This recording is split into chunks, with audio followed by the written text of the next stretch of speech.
Look at your hand. Move your fingers. Now think about this. That hand, those fingers, the brain sending signals to control them, they're all basically identical to the hands and brains of humans who lived 100,000 years ago. Not similar, identical. Same bone structure, same muscle attachments, same neural wiring. A human from 100,000 years ago could wake up tomorrow, put on a suit, and physically blend right into a crowd in Tokyo or New York or London. Sure, they'd be confused as hell, but their body would be indistinguishable from yours. That's not normal. That's not how evolution works. If you're using this to fall asleep, perfect. That's exactly why I make these. So maybe subscribe, and definitely tell me where you are and what time it is right now. I read every comment and it's wild. Someone's having breakfast in Stockholm while someone else is trying to sleep in Sydney. All of you, right now, listening to the same story about when humanity almost ended. Here's the thing that should keep you awake, at least for a few more minutes. Every other species on Earth is constantly evolving. Bacteria develop resistance to antibiotics in years. Birds adapt to new environments within generations. Even our closest relatives, chimpanzees and gorillas, show measurable genetic changes over thousands of years, but humans, we hit pause. Around 100,000 years ago, our physical evolution essentially stopped. Our bodies froze in place while everything around us kept changing. But here's where it gets really strange. The moment our bodies stopped evolving, something else exploded. Culture, innovation, technology. It's like evolution looked at humans and said, you know what? We're done with the hardware. Let's see what they can do with software updates instead. Think about what that means. The person who invented the wheel had the same brain capacity as the person who invented the internet. The humans who first painted on cave walls had the same creative potential as Michelangelo, as Beethoven, as whoever designed the smartphone you might be holding right now. We didn't get smarter. We didn't evolve bigger brains or faster reflexes or stronger bodies. We just got better at using what we already had. You are essentially a Paleolithic human piloting a meat suit designed for the Ice Age. Your body thinks it's supposed to be hunting mammoths and gathering berries, sleeping when it gets dark, waking when the sun rises, walking 10 to 15 miles a day just to survive. Instead, you're sitting in artificial light, eating processed foods your digestive system barely recognizes, staring at screens that didn't exist even 50 years ago. Your body hasn't caught up. It can't, because evolution stopped. Now you might be thinking, wait, humans didn't stop evolving. We're still here, we're still changing. And you'd be partly right. We've had minor adaptations. Some populations developed lactose tolerance. Others adapted to high altitudes. We've got different skin colors, different builds, different resistance to certain diseases. But these are tiny tweaks, superficial adjustments. The fundamental architecture, the basic model of what it means to be human, that locked in place 100,000 years ago. And hasn't budged since. Scientists call this morphological stasis, evolutionary freeze frame. And it's bizarre. Most species don't work this way. Usually evolution is relentless. Environmental pressures constantly push organisms to adapt or die. New predators appear. Climates change. Food sources shift. Species either evolve to keep up or they go extinct. But somehow humans broke the rules. Here's what makes this even more mind-bending. The period when our evolution stopped, around 100,000 years ago, that wasn't some peaceful, stable time when humans could just coast. It was hell. Ice ages were cycling through their most brutal phases. Climate was wildly unstable. Megafauna were going extinct. Early human populations were scattered, isolated, barely hanging on. By all logic, this should have been when evolution accelerated, when natural selection worked over time to help us adapt to rapidly changing conditions. Instead, evolution shrugged and walked away. Our bodies stayed the same, but our minds, our cultures, our technologies, they went supernova. So what happened? What catastrophic event nearly wiped us out and somehow froze our physical evolution while launching our cultural evolution into overdrive? Why are we still walking around in bodies designed for a world that doesn't exist anymore? And the question that might actually keep you awake: if we stopped evolving physically, does that mean we're stuck like this? Are we the final version of humanity, or is something else coming? The answer involves the closest call humanity has ever faced. A moment when there were so few of us left that every person alive today, all 8 billion of us, we're all descended from a group smaller than a typical village. A moment when our species stood at the edge of extinction and somehow, impossibly, survived. But survival came with a price. It changed what we were. It changed what we could become. It locked us into these Ice Age bodies while the world around us transformed beyond recognition. This is the story of the day humans stopped evolving. The day everything changed by staying exactly the same. And it all started 100,000 years ago, when the world was a very different place. Close your eyes and try to imagine Earth 100,000 years ago. Not the planet you know, with its cities and farms and billions of people connected by satellites and fiber optic cables. Imagine a world so empty that you could walk for weeks without seeing another human being. A world so hostile that just surviving another day was an achievement worth celebrating. Because here's the thing about 100,000 years ago. The Earth was in the grip of an age that had been grinding away at the planet for tens of thousands of years. Massive glaciers covered much of North America, Europe, and Asia. Ice sheets kilometers thick stretched from the Arctic down to what is now New York and London. The weight of all that ice was so enormous, it literally pressed the continents down, deforming the Earth's crust. But it wasn't the ice itself that made life so difficult for our ancestors.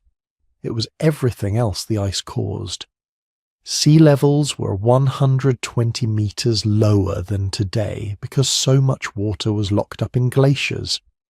The Mediterranean was a fraction of its current size. The Persian Gulf didn't exist. You could walk from Southeast Asia to Australia across land bridges that are now deep underwater. The world's geography was fundamentally different, and it was dry, catastrophically dry. When water gets trapped in ice sheets, it can't participate in the water cycle. No evaporation, no clouds, no rain. Across Africa, Asia, and Australia, rainfall dropped to levels that would make modern deserts look lush. Grasslands that had supported massive herds of animals shriveled into bare dust. Forests retreated to tiny pockets near permanent water sources. Rivers that had flowed for millions of years simply stopped, leaving behind dry channels that filled with wind-blown sand. For humans, this created an impossible situation. Our species, Homo sapiens, had evolved in Africa during a wetter, more hospitable period. We were adapted for the savannas and woodlands that covered much of the continent. We hunted grazing animals, gathered plant foods, followed seasonal patterns of rainfall and animal migration. Our entire survival strategy depended on predictable resources and relatively abundant food. Then the world changed. The climate shifts of 100,000 years ago weren't gradual. They were rapid and devastating. Within a few generations, regions that had supported thousands of people became uninhabitable. Water sources dried up. Animal populations crashed. Plant foods disappeared. And humans, lacking the technology to store food long-term or artificially create water, were forced to retreat into smaller and smaller territories. The genetic evidence for what happened next is stark and undeniable. When scientists analyze human DNA, they can estimate historical population sizes by measuring genetic diversity. High diversity means large populations with lots of variation. Low diversity means small populations where everyone is closely related. And when they look at human DNA from around 100,000 years ago, they see something shocking. A collapse so severe it suggests our entire species was reduced to perhaps 10,000 individuals, maybe less. Some estimates put the breeding population at fewer than 2,000 people. Let that sink in. Fewer than 2,000 breeding pairs means probably fewer than 10,000 total humans on the entire planet. For comparison, there are more people living in a single city block in Manhattan than were alive in the entire world at this time. The whole human species could have fit into a modern sports stadium with room to spare. This is what geneticists call a population bottleneck, a period when a species' numbers crash so low that almost all genetic diversity is lost. The individuals who survive the bottleneck become the ancestors of everyone who comes after. Everyone who didn't make it through, all their genetic variants, their unique combinations of genes, gone forever. It's like forcing the entire genetic heritage of humanity through the eye of a needle. How do scientists know this happened? Several lines of evidence all point to the same conclusion. First, human genetic diversity is remarkably low compared to other great apes. Chimpanzees, which number perhaps 300,000 individuals today, have far more genetic variation than humans, even though there are 8 billion of us. That's backwards. Large populations should have more diversity, not less, unless something happened to eliminate most of that diversity in the past. Second, when geneticists trace human mitochondrial DNA, which passes only through the maternal line, they find that all living humans descend from a population that existed around 100,000 to 200,000 years ago in Africa. The same pattern shows up in Y chromosome DNA, which passes only through the paternal line. Both genetic lineages show signs of having passed through a severe bottleneck. Third, the human genome contains long stretches of identical DNA that you wouldn't expect to see in a species with a long history of large populations. These homozygous regions suggest that many modern humans are descended from a small group of ancestors who were all closely related to each other. We're all cousins, much more closely than most species. But what caused this near-extinction event? One theory has captured scientific imagination for decades, and it involves the most catastrophic volcanic eruption in human history. Around 74,000 years ago, Mount Toba in Indonesia exploded with a force that defies comprehension. The eruption was 5,000 times larger than Mount St. Helens. It ejected 2,800 cubic kilometers of rock and ash into the atmosphere. The explosion was so violent it created a caldera 100 kilometers long that's still visible today as Lake Toba. The immediate effects were devastating. Ash fall covered India in a layer up to 15 centimeters deep. Volcanic material reached as far as East Africa and the Middle East. The sky went dark across much of the planet as ash blocked the sun, but the real disaster was just beginning. All that volcanic material injected into the stratosphere created a volcanic winter that lasted for years, maybe decades. Temperatures plummeted. The already stressed climate of the Ice Age was pushed into hypercrisis mode.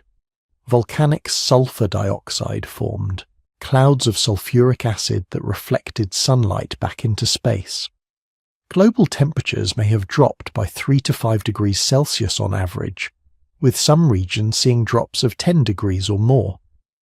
For human populations already struggling to survive in a harsh Ice Age world, this was apocalyptic.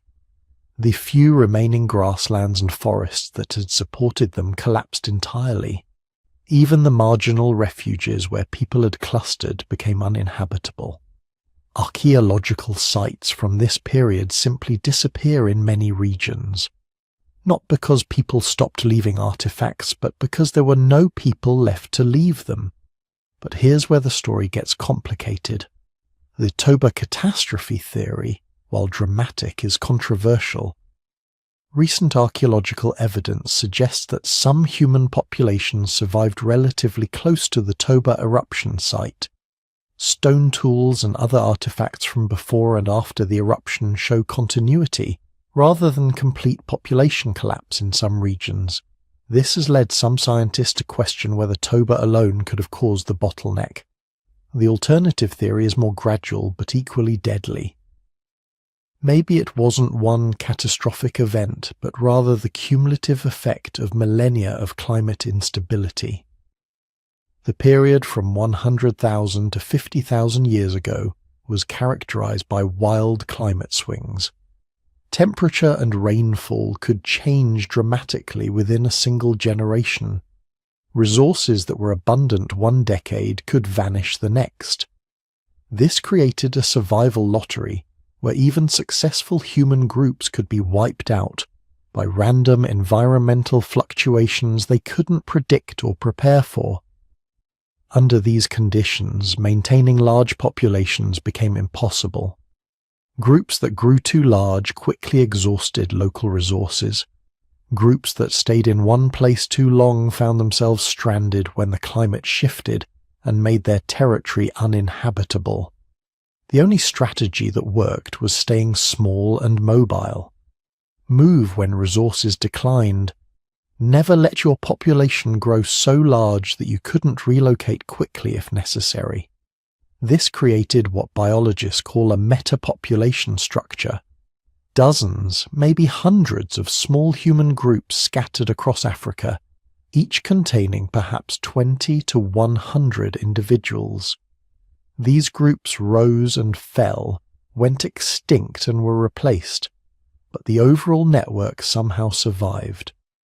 When one group died out from disease or local resource collapse, migrants from neighboring groups eventually repopulated the empty territory.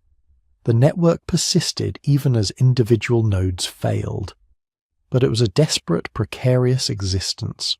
Archaeological evidence from this period shows humans pushed into marginal environments that modern hunter-gatherers avoid. Coastal caves where they harvested shellfish, isolated spring sites in otherwise barren deserts, mountain valleys where they hunted whatever animals could survive the extreme conditions. These weren't chosen territories. These were the last refugees available to a species that was running out of places to live, and they weren't alone. This is crucial to understand. 100,000 years ago, Homo sapiens was just one of several human species competing for the same shrinking resources. Neanderthals controlled much of Europe and Western Asia. They were physically robust, cold-adapted, and had been successfully surviving Ice Age conditions for hundreds of thousands of years. In Asia, the Denisovans occupied territories from Siberia to Southeast Asia, perfectly adapted to their own ecological niches. In Africa itself, other archaic human populations may have persisted in isolated regions. All these different human species were facing the same climate crisis. All were struggling to survive with limited resources, and all were potentially in competition when their territories overlapped. The archaeological record from this period shows evidence of interbreeding between different human species when they encountered each other. Neanderthal DNA in modern human genomes, Denisovan DNA in Asian populations. These are genetic signatures of desperate times when small human groups met at the margins of habitable territories and sometimes chose cooperation over competition. but mostly the evidence suggests isolation. Human groups were so scattered and so small that they rarely encountered each other at all. Generations could pass without a group meeting any other humans. Children could grow up, live entire lives, and die having never seen anyone outside their immediate family group of 20 or 30 people. The human world had shrunk to almost nothing. The stone tools from this period tell their own story. They're functional but not elaborate. Basic cutting implements, scraping tools, simple spear points. Nothing fancy, nothing experimental. This is the technology of survival, not innovation. When you're living on the edge of extinction, you can't afford to experiment with new tool designs that might not work. You stick with what's proven, what's reliable, what won't get you killed. So the stage is set. Earth 100,000 years ago was a planet in crisis.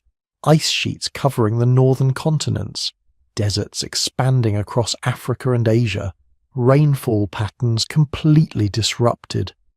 And scattered across this harsh landscape, fewer than 10,000 humans clinging to survival in isolated pockets. These weren't thriving populations expanding and innovating. These were desperate survivors, living generation to generation, hoping the next drought wouldn't be the one that finally killed them all. This was the world where human evolution hit pause, where the normal processes of genetic change and adaptation slowed to a crawl, where, for reasons we're still trying to fully understand, we essentially stopped evolving in the ways our ancestors had for millions of years before. To understand why, we need to look at what was happening inside those tiny human populations, at the genetic mechanisms that were about to trap humanity in an evolutionary freeze that would last for 100,000 years, because what happened next changed everything about what it means to be human. Here's something that should keep you awake at night but won't, because this is a sleep video. Every human alive today, all 8 billion of us, carries remarkably similar DNA. Not just similar in the way that all humans are obviously the same species, similar in a way that's actually weird, statistically improbable, and deeply unsettling when you understand what it means. Compare human genetic diversity to chimpanzees. Chimps, our closest living relatives, who number maybe 300,000 in the wild, have 4 times more genetic variation than the entire human species. 4 times, with a population 25,000 times smaller than ours. That's not how populations are supposed to work. More individuals should mean more genetic diversity, not less.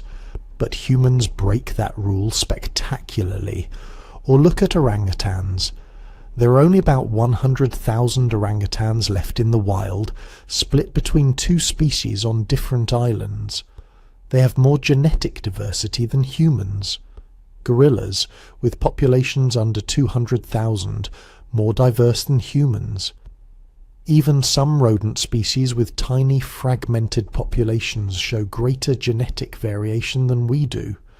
This is the signature of something catastrophic in our past, something that reduced human populations so drastically, so suddenly, that the genetic effects are still visible today, hundreds of thousands of years later.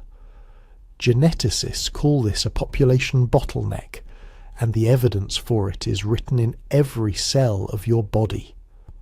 A population bottleneck happens when a species experiences a dramatic reduction in numbers. Could be a disaster, disease, climate collapse, whatever.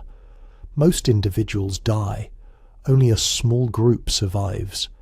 When populations rebuild from that tiny surviving group, they carry forward only the genetic variation those survivors possessed. Everything else, all the genetic diversity from the individuals who died, gone forever. Think of it like this. Imagine humanity has a deck of genetic cards, millions of different variants for every trait.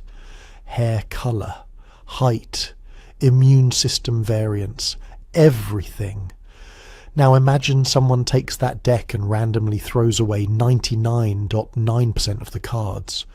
Whatever remains becomes the basis for all future populations. That's a bottleneck. And humans went through one that was more severe than almost any other mammal species has experienced and survived. The first hints came in the 1990s when geneticists began analysing mitochondrial DNA from populations around the world.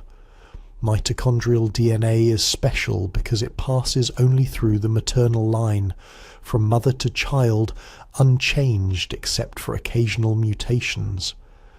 By comparing mitochondrial DNA between populations, researchers can estimate how long ago different groups shared a common ancestor. What they found was shocking. All modern humans, from every continent, every population, trace their mitochondrial DNA back to a surprisingly recent common ancestor, somewhere between 100,000 and 200,000 years ago. All human mitochondrial lineages converge on a single woman. Not because she was the only woman alive, she wasn't, but because she's the only one whose maternal line survived to the present day. Every other maternal lineage from that period went extinct. Then they analysed Y chromosome DNA, which passes only through the paternal line. Same pattern.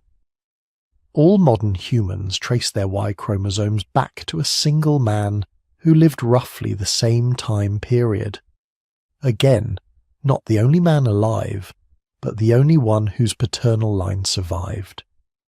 This pointed to something dramatic happening in the human population sometime in the last few 100,000 years. But the real bombshell came when researchers began analysing nuclear DNA, the genetic material inherited from both parents. Nuclear DNA gives you a much more complete picture of population history because it's shuffled and recombined every generation. The nuclear DNA studies confirmed it. Humans had gone through an extreme population bottleneck.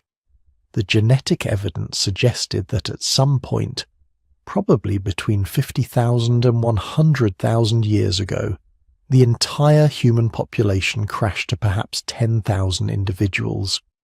Some estimates put it even lower, maybe 2,000 to 5,000 breeding adults.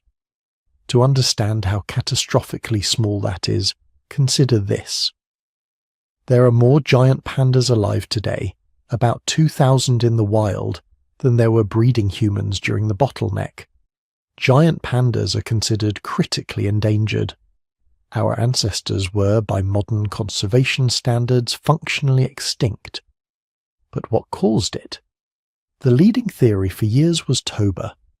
Around 74,000 years ago, Mount Toba in present-day Indonesia produced the largest volcanic eruption in the last 2 million years.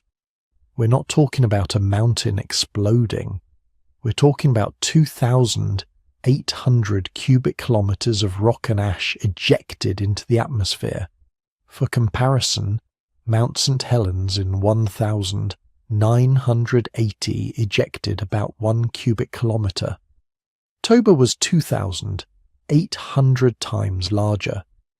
The eruption would have been visible from space if there had been anyone in space to see it. A column of ash and superheated gas rising 50 kilometers into the stratosphere. Pyroclastic flows, walls of incandescent debris moving at hundreds of kilometers per hour, obliterating everything within hundreds of miles of the volcano. Ash deposits from Toba are found in layers up to 6 meters thick in some parts of India, 3,000 kilometers from the eruption site. But the immediate destruction was nothing compared to what came next. All that ash in the stratosphere blocked sunlight. Global temperatures plummeted. Some estimates suggest average temperatures dropped by 3 to 5 degrees Celsius worldwide, even more in some regions. This triggered what volcanologists call a volcanic winter. a period of rapid cooling that disrupted weather patterns and devastated ecosystems. Plants died from lack of sunlight. Herbivores starved without plants. Predators starved without herbivores. The entire food web collapsed. In Africa, where our ancestors were living, the environmental impact would have been catastrophic. Grasslands that had supported large animal herds turned to scrubland and desert. Rivers dried up. Lakes shrank or disappeared entirely. Archaeological evidence from this period shows a dramatic reduction in human occupation sites. Places that had been continuously inhabited for thousands of years were suddenly abandoned. The population crashed, and crashed hard. This is the Toba catastrophe theory. Humans were nearly wiped out by a volcanic supereruption and the climate disaster that followed. It's a compelling story. The timing fits the genetic evidence reasonably well. The scale of the eruption was certainly sufficient to cause a global crisis, and volcanic winters are well-documented phenomena. We know they happen. We know they're devastating. But here's the problem. Recent research has complicated the picture significantly. Ice core data from this period shows temperatures did drop after Toba, but maybe not as dramatically or as long as the theory requires. Some archaeological sites show continuous occupation through the Toba period, suggesting at least some human population survived without major disruption. Genetic studies with better resolution suggest the bottleneck might have started earlier and lasted longer than a single volcanic event could explain. This has led researchers to consider alternative theories. Maybe it wasn't one catastrophic event. Maybe it was a prolonged period of environmental stress. Between 200,000 and 70,000 years ago, Africa experienced severe climate instability. The Sahara expanded and contracted repeatedly. Lakes appeared and disappeared. Rainfall patterns shifted dramatically. For tens of thousands of years, human populations would have been squeezed into shrinking refuges during dry periods, then expanded during wetter periods, only to be squeezed again when the climate shifted. This kind of prolonged environmental pressure could produce a bottleneck just as severe as Toba, but spread out over much longer timescales. Populations would decline gradually as habitats shrank. They'd suffer from increased competition for resources. Disease would spread more easily in crowded refuge populations. Inbreeding would become a problem as groups became more isolated. Another theory focuses on disease. A pandemic sweeping through already stressed human populations could have devastated numbers. We know this happens. The Black Death killed perhaps a third of Europe's population in just a few years. Smallpox devastated Native American populations after European contact. A disease to which humans had no immunity, combined with environmental stress, could easily produce a severe bottleneck. Or maybe it was all of these things. Climate stress weakening populations, then Toba delivering a knockout punch, followed by disease sweeping through the survivors. Nature rarely works with single causes. More likely our ancestors faced a perfect storm of catastrophes that nearly ended the human experiment before it really began. Whatever the cause, the genetic evidence is clear. Human populations crashed and stayed crashed for a long time. Recent studies using advanced genomic analysis suggest the bottleneck lasted not just decades or centuries, but tens of thousands of years. Humans spent somewhere between 50,000 and 100,000 years, trapped at population levels so low that we were functionally endangered. This prolonged bottleneck had profound evolutionary consequences. When populations get this small, normal evolutionary mechanisms start acting strangely. In large populations, natural selection is the dominant force shaping evolution. beneficial mutations spread, harmful mutations are eliminated, populations adapt to their environment through predictable processes. But in tiny populations, two other evolutionary forces become dominant: genetic drift and the founder effect. Both can override natural selection entirely, producing evolutionary outcomes that have nothing to do with adaptation. Genetic drift is essentially random chance affecting gene frequencies. In a population of millions, if a few individuals happen to die before reproducing, it barely affects the overall genetic makeup. But in a population of 2,000, random deaths can dramatically alter which genes get passed to the next generation. A beneficial mutation might disappear purely by chance if the individuals carrying it happen to die in an accident. A neutral or even slightly harmful mutation might spread throughout the population just because the individuals who carried it happened to survive and reproduce. Over thousands of generations in bottleneck conditions, genetic drift can reshape a species in ways that have nothing to do with survival advantage. Traits might be lost not because they were harmful, but because they were carried by unlucky individuals. Other traits might become universal, not because they're beneficial, but because they happened to be present in the surviving population. The founder effect is related but distinct. When a small group colonizes new territory or survives a population crash, they carry only a subset of the genetic variation from the original population. Whatever genes they happen to possess become the foundation for all future populations in that region.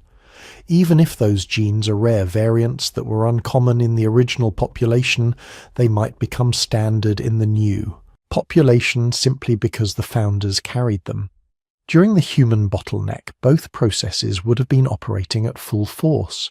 Small isolated groups of survivors, each carrying slightly different subsets of human genetic variation. Some groups probably had higher frequencies of certain traits purely by chance. Maybe one refuge population happened to have unusually tall individuals. Another happened to have people with better cold tolerance. Not because these traits were being selected for, but because these were the people who happened to survive.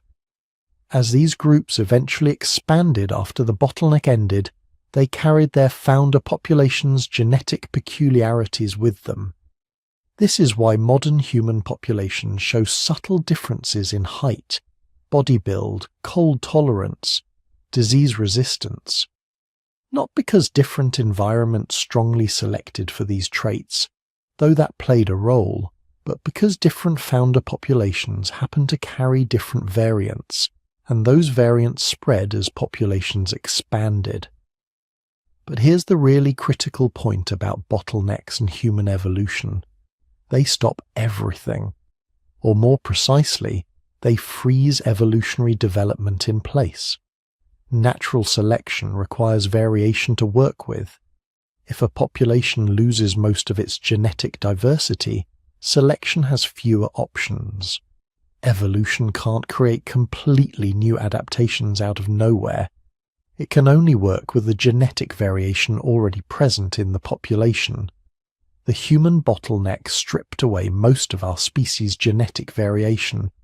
Whatever traits, whatever adaptations humans possessed when entering the bottleneck, became the permanent blueprint for our species. There simply wasn't enough variation left for major new evolutionary developments. We were locked into our existing body plan, our existing physiology, our existing basic capabilities. This is why human physical evolution essentially paused.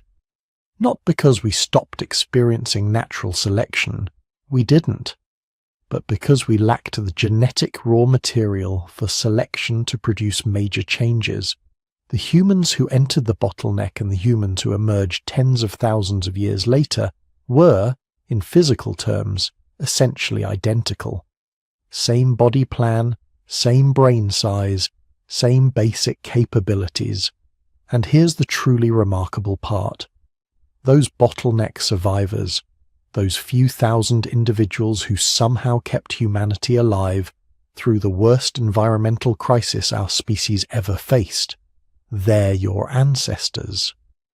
Every person reading this, listening to this, every human alive today descends from that tiny population of survivors. We all carry the genetic signature of the bottleneck, the reduced diversity, the founder effects, the traits that persisted not because they were optimal, but because they were what we had. You are the product of the worst disaster in human history and the greatest survival story ever told. Your existence proves that sometimes, when everything goes wrong, a few individuals can be tough enough, smart enough, and lucky enough to keep hope alive until the world becomes livable again. But you're also the product of evolutionary stasis, carrying a body essentially unchanged since before the bottleneck, because the bottleneck eliminated the variation needed for major evolutionary change. This is the paradox at the heart of human evolution. The same event that nearly destroyed us also froze us in place, locking in our physical form for the next 100,000 years and counting. We stopped evolving, not because we were perfect, but because we'd lost the genetic diversity needed to evolve further. What happened next would change everything, but not through evolution, through something entirely different, something that would make biological evolution almost irrelevant to human success. But we're getting ahead of ourselves. Here's where the story gets really strange.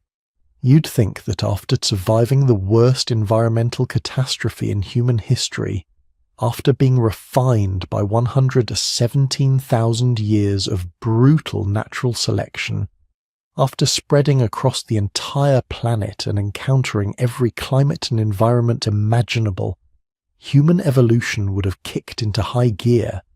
We should have kept changing, kept adapting, kept diversifying into radically different forms suited to our new homes. But we didn't. Take a moment to think about this. The ancestors who walked out of Africa 60,000 years ago were physically almost identical to us. Same height range, same bone structure, same brain size, same basic body plan. They could wear our clothes. They could pass for modern humans on any street in any city. Now compare that to what happened to dogs in just 15,000 years of domestication. From wolves to chihuahuas and Great Danes. Radical transformation in body size, shape, behavior, everything. Or look at Darwin's finches in the Galapagos. Different islands, different beak shapes, different species, all diverging in just a few million years. But humans? We spread from tropical Africa to Arctic Siberia, from sea level to the Himalayan plateau, from rainforest to deserts, and we barely changed at all. Sure, we developed different skin colors, different hair textures, subtle variations in facial features. But these are cosmetic differences, surface adaptations. Underneath, we're all running the same basic hardware. The Inuit living in Arctic Canada, where winter temperatures can hit -50 degrees Celsius, they have the same body plan as the Hadza living in tropical Tanzania where it never freezes. The Sherpa adapted to life at 5,000 meters in the Himalayas. They have the same basic physiology as the Bayou sea nomads who spend half their lives underwater in Southeast Asia. This isn't normal. This isn't how evolution usually works. So what happened? Why did human physical evolution essentially stop just when it should have been accelerating? The answer starts with understanding what evolution actually requires. And here's where most people get it wrong. Evolution isn't some mystical force that makes organisms better or more advanced. It's just a process. A simple algorithm that requires three things: variation, inheritance, and selection. Variation means individuals in a population have to be different from each other genetically. Inheritance means those genetic differences have to be passed to offspring. Selection means some variants have to survive and reproduce more successfully than others. When all three conditions are met, evolution happens automatically. The variants that help survival become more common. The variants that hinder survival become rare or disappear. Over time, the population changes. Given enough time and strong enough selection pressures, you get new species. But here's the thing. The genetic bottleneck had gutted human variation. Remember those 1,280 breeding individuals. They carried only a tiny fraction of the genetic diversity that had existed in the pre-bottleneck population, and that reduced diversity meant evolution had less raw material to work with. Think of it like this. If you're trying to build different types of houses but you only have 10 different kinds of bricks, your options are limited. Evolution was trying to adapt humans to dozens of different environments, but the genetic toolkit had been reduced to bare essentials during the bottleneck. And it gets worse. After the bottleneck ended and human populations began expanding again, you'd expect genetic diversity to gradually increase through new mutations. And it did, but incredibly slowly. Mutations happen at a fairly constant rate, roughly one new mutation per 100 million base pairs per generation. That sounds like a lot until you realize the human genome has 3 billion base pairs, and most mutations are either neutral or harmful. Beneficial mutations, the kind that actually help survival, they're rare. Maybe one in every 10,000 mutations actually improves something. And even when a beneficial mutation appears, it has to spread through the entire population before it can have species-wide effects. That takes time, lots of time, especially in large populations. And here's the kicker. Human populations, even after the recovery, remained relatively small and geographically isolated for most of our history.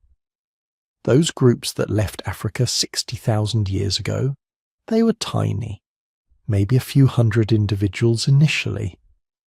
The populations that reached Europe, that pushed into Asia, that eventually crossed into the Americas, each founding population was a small subset of the previous group. This created what geneticists call serial founder effects.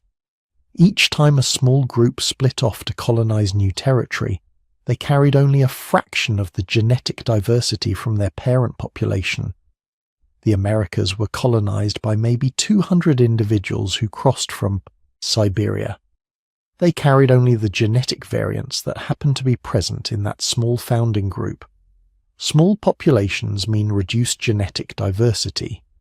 Reduced genetic diversity means fewer variants for natural selection to work with. Fewer variants means slower evolution. It's a feedback loop that kept human physical evolution in slow motion, even as we were spreading across the planet. But there's another factor, maybe the most important one, the selection pressures that drive evolution. They weren't acting on human bodies anymore. They were acting on human brains and human cultures. See, most species adapt to new environments through biological evolution. Birds developing different beak shapes for different food sources. Mammals growing thicker fur for colder climates. Fish changing body shapes for different water conditions. But humans did something different. Something unprecedented. We adapted through technology and culture instead of through physical change. When humans moved into cold climates, we didn't evolve thick fur like mammoths. We invented clothing and shelter. When we encountered new food sources that were hard to digest, we didn't evolve new digestive systems. We invented cooking and food processing. When we needed to hunt faster prey, we didn't evolve longer legs. We invented better weapons. This is the key to understanding the evolutionary pause. Every time human populations encountered a new environmental challenge, we solved it culturally before natural selection had time to produce biological adaptations. And once you solve a problem with technology, the selection pressure for biological solutions disappears. Take cold tolerance. In the Arctic, temperatures that would kill an unprotected human in minutes. You'd expect natural selection to favor individuals with higher metabolic rates, better fat storage, reduced surface area to volume ratios, all the biological adaptations we see in Arctic mammals. And there is some evidence of this. Populations that have lived in extremely cold climates for thousands of years do show slightly higher metabolic rates and different fat distribution patterns. But these changes are subtle, minor tweaks to an existing system. Nothing like the radical adaptations that Arctic foxes or polar bears evolved. Why? Because humans figured out clothing, fire, and insulated shelters within a few generations of reaching cold environments. The selection pressure for biological cold adaptation was minimal. If you can survive Arctic winter with good caribou skin clothing and a warm shelter, it doesn't matter whether your metabolism is slightly more or less efficient. You survive either way. The same pattern played out everywhere humans went. Every environmental challenge was met with a cultural or technological solution that arrived faster than biological evolution could respond. The selection pressures that shape other species, they were being intercepted and neutralized by human innovation, and this happened because of what the bottleneck had done to human brains. Those 117,000 years of near extinction, they had selected intensely for intelligence, problem-solving ability, cooperation, and the capacity to learn and transmit complex information. The humans who survived the bottleneck weren't necessarily stronger or faster, or more physically robust than their ancestors. They were smarter. They were better at working together. They were better at inventing solutions to novel problems. When those cognitive abilities were unleashed during the post-bottleneck expansion, they changed everything. Human adaptation shifted from biological evolution, which takes thousands of generations, to cultural evolution, which can happen in years or even months. A biological adaptation to high altitude, like the genetic variants that help Tibetans process oxygen more efficiently, that takes thousands of years to evolve and spread through a population. But cultural adaptations to high altitude, like building rest stops along mountain passes or developing breathing techniques, those can spread through an entire population in a single generation. This is what biologists call niche construction. Instead of evolving to fit their environment, humans were modifying their environment to fit their existing biology. And once you start doing that, the selective pressures that drive physical evolution largely disappear. But there's a cost to this strategy. We're stuck with bodies designed for a world that no longer exists. Our spines evolved for quadrupedal locomotion and then got jury-rigged for upright walking, which is why back pain is nearly universal. Our brains grew rapidly in size, which is why human childbirth is so dangerous compared to other primates. Our dietary systems evolved for a varied diet of fruits, tubers, and occasional meat, which is why modern processed foods cause so many health problems. Biologists call this evolutionary lag. Our environment has changed far faster than our biology can keep up with. We have Paleolithic bodies living in a space-age world, and unlike other species which either evolve to match their new environment or go extinct, humans just keep modifying the environment to accommodate our outdated biology. Feel pain from sitting in chairs all day? Your spine is designed for walking and climbing. Got vision problems? Your eyes evolved for distance viewing in open landscapes, not for staring at screens 8 inches from your face. Trouble sleeping? Your circadian rhythms are set by natural light cycles that most people never experience anymore. Anxiety, depression, stress disorders. Your threat response system evolved for immediate physical dangers, not for the abstract psychological pressures of modern life. We are, in the most literal sense, living fossils, bodies shaped by selection pressures that stopped applying 100,000 years ago, running on genetic programs written during the bottleneck, trying to function in environments our ancestors could never have imagined. And here's what really wild. We're probably stuck this way. The conditions that allowed rapid human evolution during the bottleneck, tiny populations under extreme selective pressure, those conditions don't exist anymore. Modern human populations are huge, globally connected and environmentally protected by technology. The selection pressures are minimal. Genetic diversity is increasing, but slowly. And cultural evolution is now so fast that it solves problems before biological evolution even gets started. There are exceptions, of course. Small populations in extreme environments can still evolve relatively quickly. The Bauhaus sea nomads have developed genetic variants that give them larger spleens, which helps them hold their breath longer when diving. Some populations have evolved adult lactose tolerance in just the last 10,000 years, after they started herding dairy animals. There's evidence of ongoing selection for disease resistance, particularly in populations exposed to endemic diseases like malaria. But these are minor adjustments, tweaks to existing systems. Nothing like the wholesale body plan changes that define evolution in other species. The basic human form, the skeleton, the organ systems, the brain structure, these haven't changed significantly in 100,000 years, and barring some catastrophic population collapse or radical new environmental pressure, they probably won't change much in the next 100,000 years either. We are the species that stopped evolving, not because we reached some pinnacle of perfection, not because evolution decided we were done, but because we got smart enough to make evolution largely irrelevant.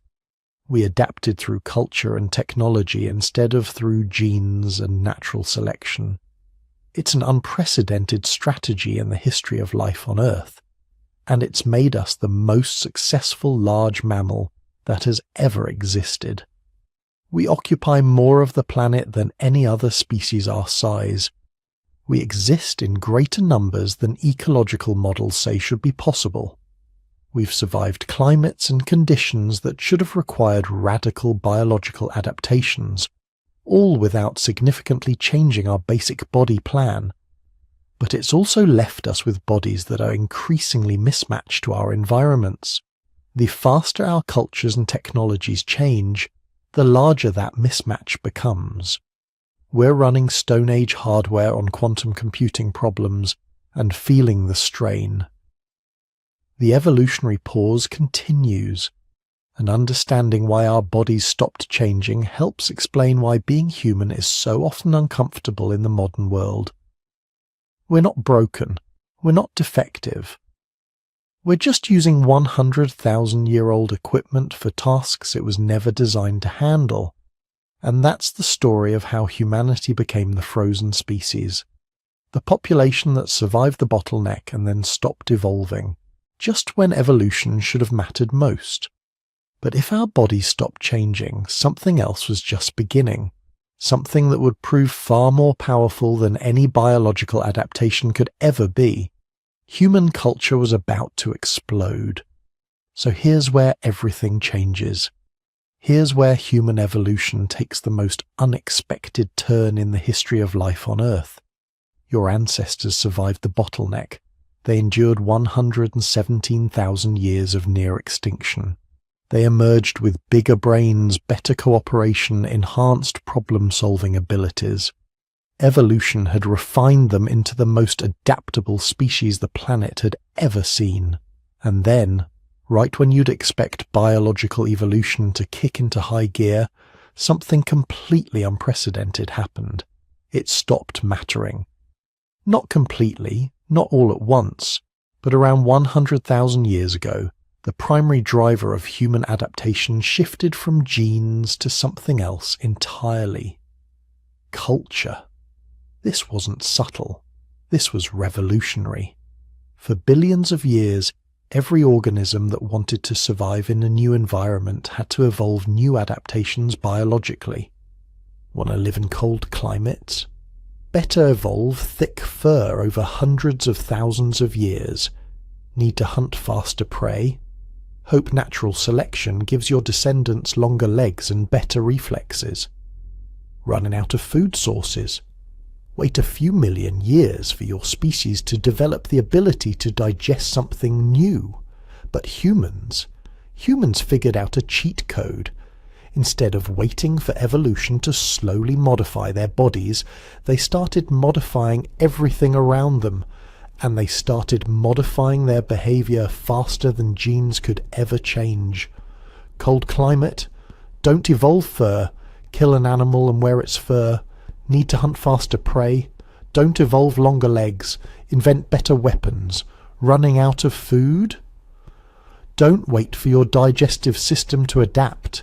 Figure out how to cook, preserve, and process foods that would otherwise be inedible. This is cultural evolution, and it moves at a speed that makes biological evolution look frozen in place. Think about what this means. A genetic adaptation takes thousands, usually tens of thousands of generations to spread through a population. You need a beneficial mutation to occur randomly. Then that mutation needs to provide enough survival advantage that individuals carrying it reproduce more successfully than those who don't. Then over countless generations, the frequency of that genetic variant slowly increases until it becomes common in the population. This process is slow, painfully slow. We're talking timescales of hundreds of thousands to millions of years for major changes. But cultural adaptation, that can happen in a single generation. One clever individual figures out a better way to make a spear point, and within months, everyone in their group has adopted the new technique. A group discovers that cooking certain plants makes them digestible, and within a year, that knowledge has spread to neighbouring groups through trade networks. This is faster than evolution by orders of magnitude, and around 100,000 years ago, the archaeological record shows this cultural evolution exploding into something the world had never seen. The first signs appear as changes in stone tools. For nearly 2 million years, human tool technology had been relatively stable. Hand axes, choppers, simple flake tools. Designs changed slowly. Improvements took hundreds of thousands of years to develop and spread. Then suddenly, around 100,000 years ago in Africa, the tools start getting sophisticated, complex, specialized.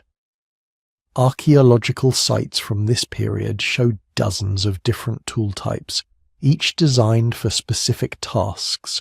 Scrapers for processing hides, points for spears, blades for cutting, awls for making holes in leather. This isn't just tool use anymore, this is tool engineering. This is understanding abstract principles like leverage, edge angles, and material properties. But tools are just the beginning. The really revolutionary changes are happening in realms that are harder to see in the fossil record but no less profound. Language. Around this time, maybe earlier, maybe a bit later, human communication crosses a threshold. We go from simple vocalizations and gestures to true symbolic language. The ability to use arbitrary sounds to represent complex ideas, to discuss things that aren't physically present, to convey information about the past and future, to share knowledge that took years to acquire in conversations that last minutes. Nobody knows exactly when language emerged. Vocal cords don't fossilize. Grammar doesn't leave archaeological traces. But everything points to this period as when human language became sophisticated enough to fundamentally change how we survived. The spread of complex tool technologies requires detailed verbal instruction, The coordination evident in hunting strategies suggests elaborate planning and discussion. The social structures we can infer from burial patterns imply negotiations, alliances, and agreements that would be impossible without sophisticated communication. And once you have language, everything else follows. You can teach complex skills to your children without them having to figure everything out through trial and error. You can share information about dangerous plants, reliable water sources, animal migration patterns. You can coordinate group activities with precision, hunt cooperatively, build shelters together, plan for seasons ahead. Most importantly, you can tell stories. This might not sound revolutionary, but storytelling changes everything. Stories allow you to preserve knowledge across generations without genetic encoding. Your grandmother can tell you about the terrible drought that happened before you were born, and you can prepare for the next one. Your uncle can describe a successful hunting technique he learned from his father, and you can use it without having to rediscover it yourself. Knowledge becomes cumulative. Each generation doesn't start from zero. They start from everything the previous generation learned, then add their own discoveries. This is exponential growth in adaptive capacity, and it's happening entirely through cultural transmission, not genetic inheritance. The archaeological evidence gets more dramatic as we move forward from 100,000 years ago. Around 75,000 years ago, we start seeing the first unambiguous symbolic artifacts. Pieces of ochre, a red mineral with deliberate engravings on them. Geometric patterns that serve no practical purpose. These are symbols, abstract representations, evidence that humans were thinking about concepts beyond immediate survival. Why does this matter? Because symbolic thinking is the foundation of everything else. It's what lets you use one thing to represent another thing. It's what makes language possible, using sounds to represent objects and ideas. It's what enables art, mathematics, writing, all of civilization. And it's what allows you to manipulate concepts in your mind without having to physically interact with the real world. With symbolic thinking, you can plan. Not just I'll go to that water source tomorrow, but if we store enough food now, we can survive the dry season 3 months from now. You can innovate. This spear design works, but what if we made it differently? You can teach abstract principles. The best stone for tools is usually found near rivers. You can create culture that persists across generations and evolves faster than genes ever could. Fire was probably the first and most important cultural adaptation. Humans had been using fire for hundreds of thousands of years, maybe over 1 million. But around this period, fire use becomes systematic, controlled, and central to human survival. Archaeological sites show hearths, deliberately constructed fire pits used repeatedly. This isn't just grabbing burning branches from lightning strikes anymore. This is fire management. And fire is a biological game changer that requires no biological changes. It lets you live in cold climates without evolving cold adaptations. It lets you eat foods that would be toxic or indigestible raw, massively expanding your dietary options without modifying your digestive system. It provides light, extending your active hours into darkness. It offers protection from predators. It becomes a social focus, a gathering place where groups can share food and stories. Cooking might be the most underrated innovation in human history. When you cook food, you're essentially pre-digesting it externally, breaking down tough fibers, destroying toxins, making nutrients more accessible. This means you can extract far more calories from the same amount of food. You can eat plants that would sicken you raw. You can consume meat that would be crawling with parasites when fresh, The energy savings are enormous. Instead of needing massive jaws and huge digestive systems to process tough raw foods like other primates, humans can have smaller jaws, smaller guts, and redirect that saved energy elsewhere, like to our brains. Some researchers think cooking is what allowed human brains to grow as large as they did. We're literally using cultural innovation, controlled fire and food preparation, to fuel the biological organ that generates more cultural innovation. Clothing is another cultural adaptation that replaces biological evolution. Other mammals that moved into cold climates evolved thick fur over hundreds of thousands of years. Humans? We killed animals and wore their fur. We learned to scrape hides clean, to soften leather, to cut and stitch pieces together into fitted garments. The earliest evidence of systematic clothing production comes from around 70,000 years ago.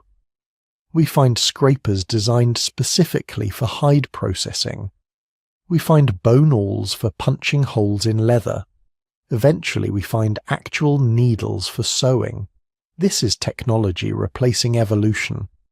Instead of waiting millions of years to evolve biological cold adaptations, humans developed cultural solutions that let them move into Arctic environments while keeping their tropical adapted bodies unchanged. Shelter works the same way. Instead of evolving to hibernate through harsh seasons or developing biological mechanisms to regulate temperature in extreme cold, humans built structures. At first, simple windbreaks and rock overhangs, then increasingly sophisticated shelters made from branches, hides, bones, eventually stone, each improvement happening through cultural innovation, spreading through social learning, requiring no genetic changes whatsoever. But the most profound cultural evolution was happening in how humans organized themselves socially. The bottleneck had created a situation where cooperation wasn't just helpful, it was mandatory. Groups that couldn't work together effectively simply didn't survive. This selected for certain traits, sure, but more importantly, it created cultural systems of cooperation that could be taught and refined. Extended kinship networks emerged.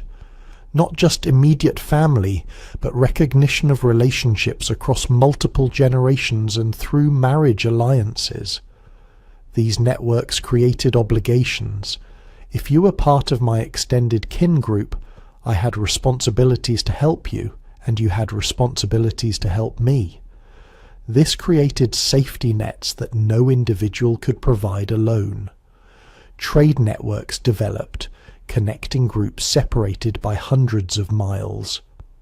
Archaeological sites from 100,000 years ago show stone tools made from raw materials that could only have come from sources days or weeks of travel away. This isn't just occasional exchange. This is systematic trade, regular contact between groups, relationships maintained across space and time. These networks served multiple functions. They distributed resources from regions of abundance to regions of scarcity. They spread innovations rapidly. Groups that developed better techniques could trade that knowledge for goods or form alliances. Most importantly, they provided genetic diversity. Small, isolated groups face inbreeding problems, but groups connected through trade networks could arrange marriages that brought in new genetic lineages. All of this required sophisticated social rules. Who could marry whom? How trades would be conducted fairly? How conflicts would be resolved without destroying the network? How knowledge would be shared? These rules weren't genetic. They were cultural, passed down through teaching and storytelling, modified when they didn't work, refined over generations. And here's the incredible thing about cultural evolution. It's Lamarckian. Remember Lamarck? The guy who thought giraffes stretch their necks to reach high leaves and pass those longer necks to their offspring. He was wrong about biological evolution. acquired characteristics don't get inherited genetically, but cultural evolution, that's exactly how it works. If you learn a better hunting technique, you can teach it directly to your children. If you acquire knowledge about plant medicines, you can pass that knowledge immediately to the next generation. Cultural adaptations really do work through inheritance of acquired characteristics. This makes cultural evolution fundamentally different from and much faster than biological evolution. By 60,000 years ago, when modern humans finally left Africa and began encountering Neanderthals and Denisovans, cultural evolution had become humanity's primary survival strategy. Yes, we still had the biological adaptations from the bottleneck, the enhanced brains, the cooperative instincts, the physical resilience. But what really made modern humans successful wasn't their bodies, it was their culture. The archaeological record from this period shows something unprecedented in the history of life. Human technology and social organization evolving at accelerating rates while human biology remains essentially static. We're adapting faster than evolution can track, solving problems through innovation rather than natural selection, spreading solutions through teaching rather than genetic inheritance. This is why humans stopped evolving in the traditional sense, not because natural selection stopped acting on us, but because we developed an alternative adaptation mechanism that was faster, more flexible, and more powerful. We'd stumbled onto a new strategy for survival that would eventually let us colonize every terrestrial environment on the planet without changing our basic biology. We became the first species to escape the constraints of evolutionary timescales, the first organism to adapt through learned behavior rather than inherited physiology, the first animal to survive through what we knew rather than what we were. And we did it all, with Ice Age bodies and Stone Age genes. Because once cultural evolution takes over, you don't need to evolve anymore, you just need to innovate. And humans, we became very, very good at innovation. Here's the thing that nobody tells you about human evolution. It stopped. Not completely, not forever, but effectively. For the last 100,000 years, your body has been frozen in evolutionary time. You're walking around in 2024 with basically the same biological hardware that your ancestors had when they were dodging saber-toothed cats in the African savannah. The same heart, the same lungs, the same digestive system, the same brain architecture, all designed for a world that no longer exists. Think about that for a second. Your body expects you to wake up at dawn, spend most of your day walking, maybe run occasionally when chasing prey or fleeing predators, eat foods you gathered or hunted yourself, and go to sleep when it gets dark. Instead, you wake up to an alarm clock, sit in a chair for 8 hours, eat food that comes in packages, and stay awake long past sunset staring at screens. Your biology is screaming instructions for one kind of life while you're living a completely different one. This is the modern human paradox, and it's making us sick in ways our ancestors could never have imagined. Let's start with the most obvious mismatch: your skeleton. Those bones holding you upright right now were designed by natural selection for constant movement across varied terrain. Walking, running, climbing, crouching, squatting. Your Paleolithic ancestors spent maybe 10 to 15 hours a day on their feet. Not running constantly, that would be exhausting, but moving. Foraging for plants, tracking animals, gathering firewood, processing food, creating tools. They sat down to rest, but they didn't have chairs. They squatted or sat cross-legged on the ground, positions that kept their core engaged and their joints mobile. Your spine, in particular, is a masterpiece of evolutionary engineering for a very specific use case. Those curves, cervical, thoracic, lumbar, they're shock absorbers designed to handle the repetitive impact of bipedal locomotion across rough ground. The intervertebral discs between your vertebrae are like little hydraulic cushions, perfect for absorbing the stress of walking mile after mile. But here's the problem. That same spine, so beautifully adapted for walking, is terrible at prolonged sitting. When you sit, especially in modern chairs, those curves flatten out. The pressure on your intervertebral discs increases by about 40% compared to standing.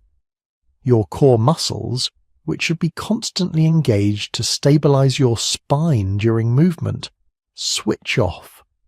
Over time, they atrophy. This is why back pain has become an epidemic.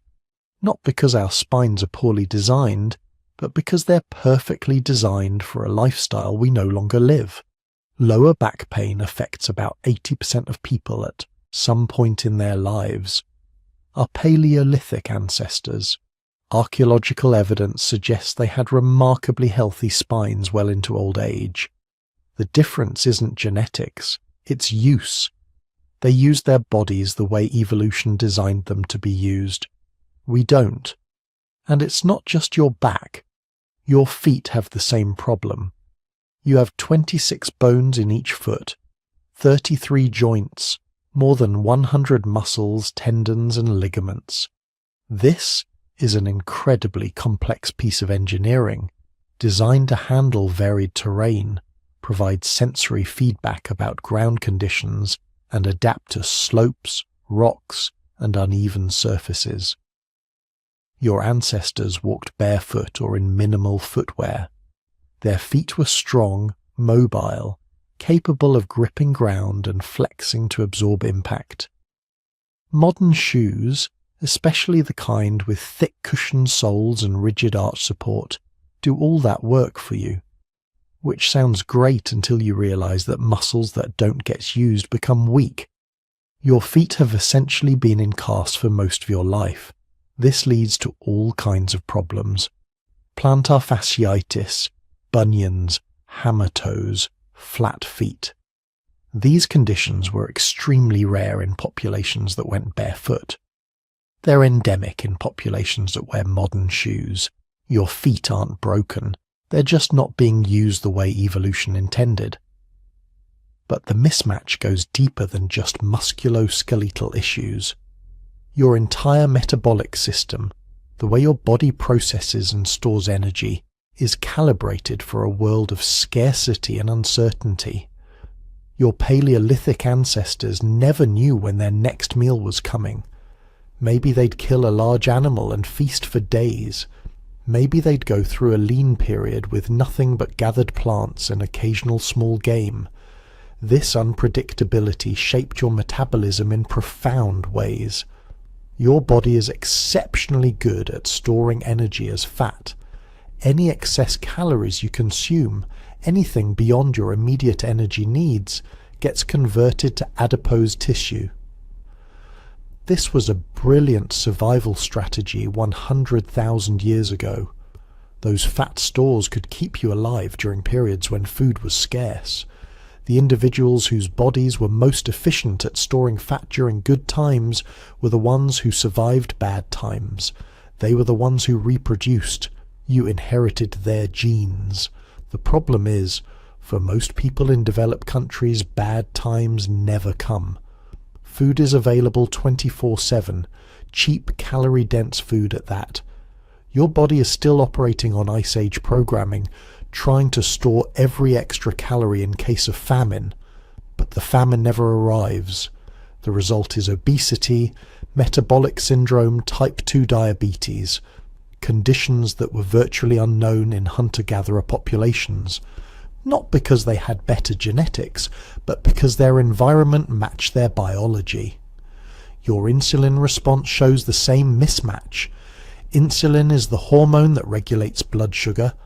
When you eat, your blood glucose rises, and your pancreas releases insulin to shuttle that glucose into cells where it can be used or stored.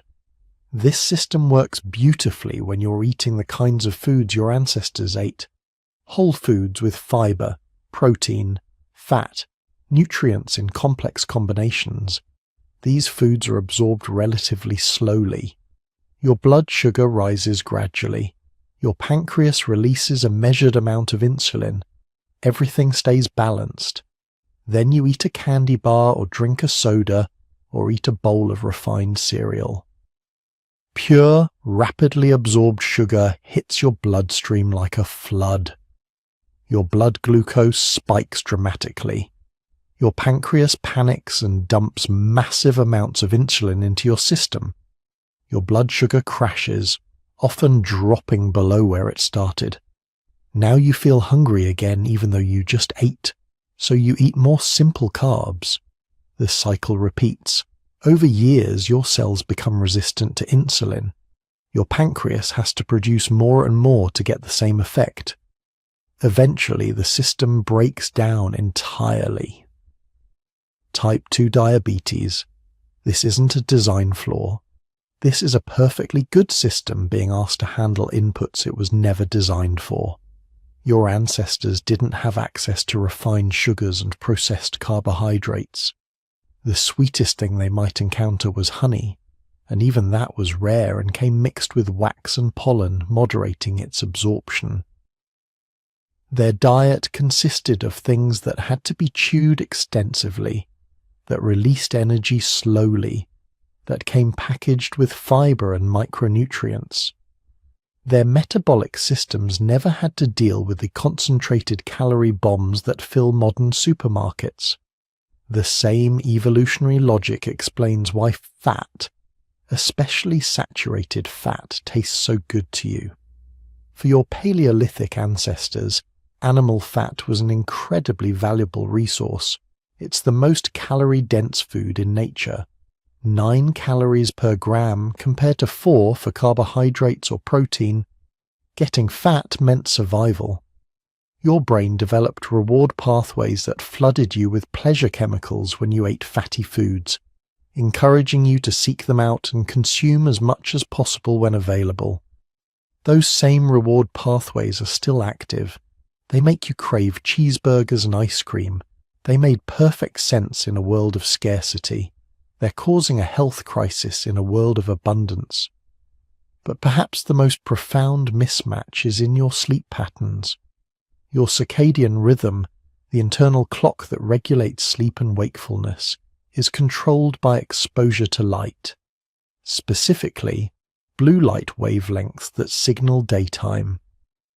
Your ancestors woke when the sun rose, spent their day outdoors under natural light, and as evening approached, were exposed only to the warm, reddish light of fires.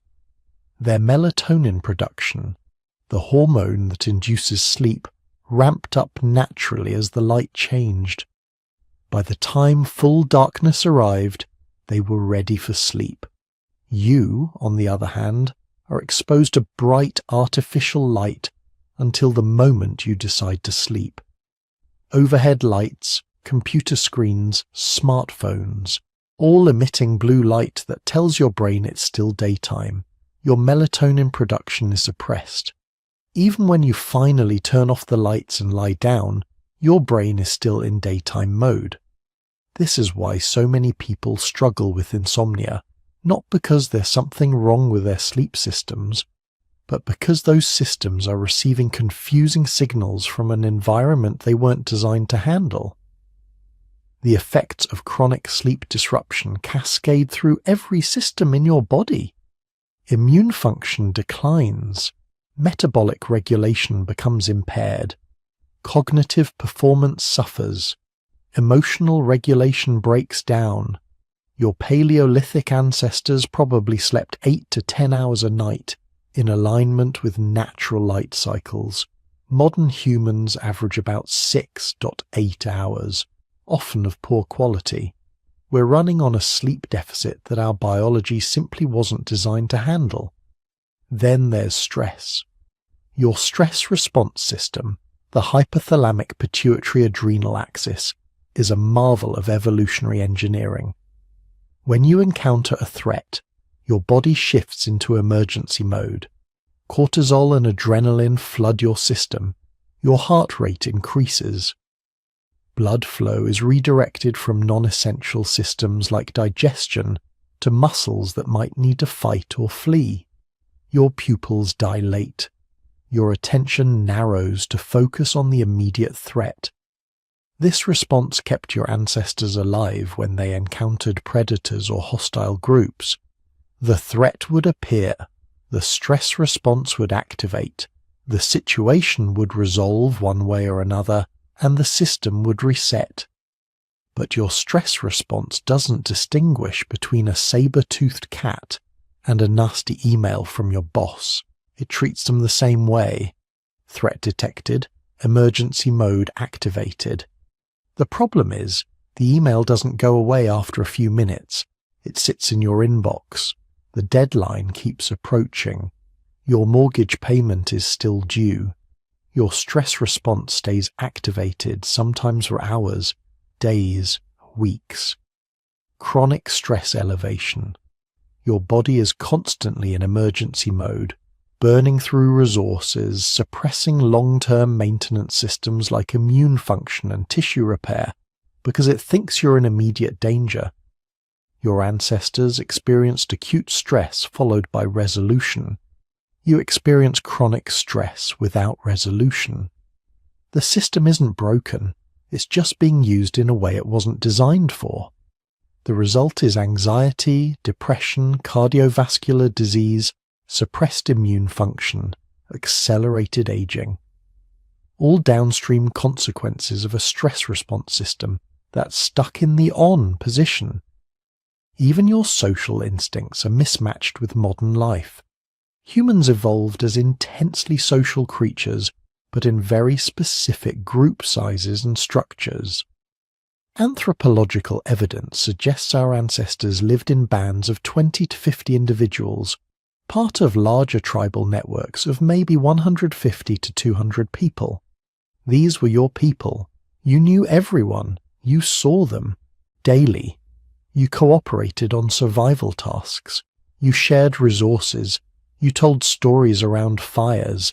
You participated in rituals that reinforced group identity. Your brain is wired for this kind of intimate social world. You have the cognitive capacity to maintain maybe 150 meaningful relationships. British anthropologist Robin Dunbar called this Dunbar's number. It's the maximum number of people you can know well enough to ask for a favour.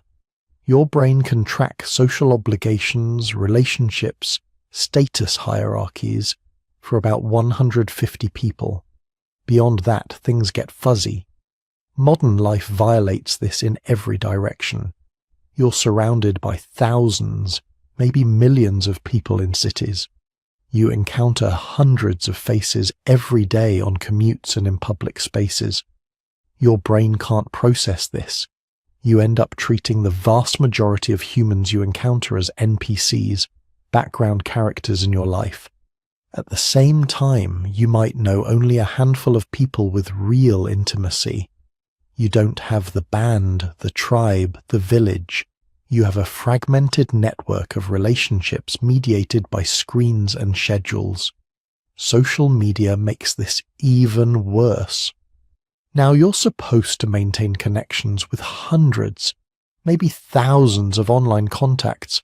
Your brain, calibrated for face-to-face interaction with 150 people maximum, is overwhelmed. The result is the paradox of being constantly connected yet profoundly lonely. This isn't a personal failing. This is biology meeting an environment it wasn't designed for. Understanding all this, the deep mismatch between our Paleolithic bodies and modern lives, isn't just interesting evolutionary trivia. It's the key to making better choices about how you live. Your body isn't malfunctioning when you gain weight easily, when your back hurts after sitting all day, when you can't fall asleep at night, when you feel anxious and disconnected. Your body is functioning exactly as designed. It's just designed for a different world, The solution isn't to reject modern life and try to live like a hunter-gatherer. That's neither practical nor desirable, but you can make adjustments that honor your evolutionary heritage while enjoying modern benefits.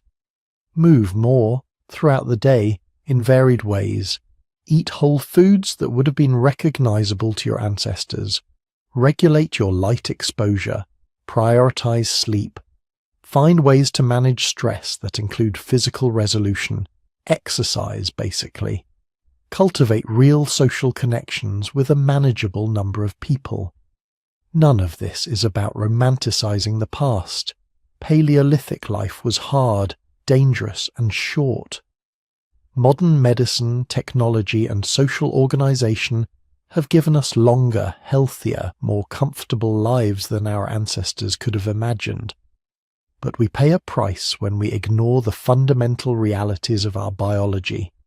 You're living in an Ice Age body, carrying genetic instructions written during the worst environmental crisis in human history, navigating a world that changes faster than evolution possibly can. The more you understand that mismatch, the better equipped you are to bridge it. Your body is trying to help you survive. It's just using strategies that worked 100,000 years ago. Your job is to translate those ancient imperatives into a modern context, to give your Ice Age body what it needs while living a 21st century life. That's the modern human paradox, and learning to navigate it might be the most important survival skill you ever develop. So the bottleneck ends, the climate finally begins to stabilize, and humanity catches its breath after the longest near-death experience in our species' history. But here's what most people don't realize. Those survivors, those few thousand individuals who made it through 117,000 years of environmental hell, they weren't just going to bounce back and spread across the world immediately. They were traumatized, genetically depleted, and scattered across whatever corners of Africa had kept them alive. Picture the world around 60,000 years ago.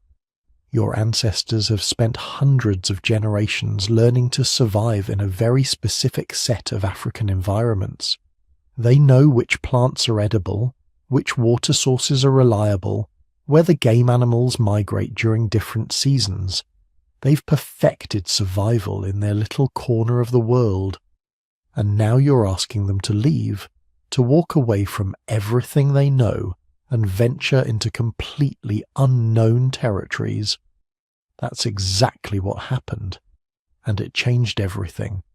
The Out of Africa migration wasn't some grand planned expedition.